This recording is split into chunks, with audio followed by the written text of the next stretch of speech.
না না সমস্যা নাই। আপনাদের ওই কিলামগুলো কি করে লাগানো ওই পাশে? সব যায়, সাইকেল আছে, টাকা বলেন কি?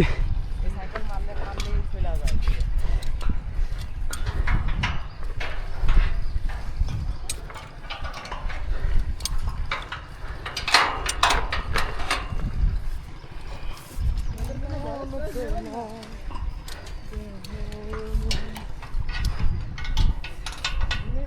কোনো ফুটেজ নেবেন নাকি দাদা?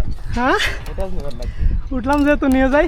হ্যাঁ, তাহলে এগুলো হচ্ছে স্কাইওয়ার তাই তো? ওয়ালাইকুম সালাম। আপনাদের এই কাজগুলো এত উপরে করেন ভয় লাগে না? না দাদা, বই প্রথম লাগতো। আচ্ছা যখন প্রথম ফার্স্ট উঠলাম তখন লাগতো, কিন্তু এখন করতে করতে অভ্যস্ত হয়ে গেছি। এই তারগুলোর নাম কি? এইগুলা কোন কোন আইটেম আর কি? অপিজি। ও আচ্ছা। আর এইগুলো লাগানো মূলত হচ্ছে ভাইব্রেশন যাতে না হয় এই জন্য তাই তো? ভাইব্রেশন যাতে না করে, কাঁপাকাঁপি যাতে আচ্ছা। না করে এই কারণে। ওই আমার অফিস দেখা যায়।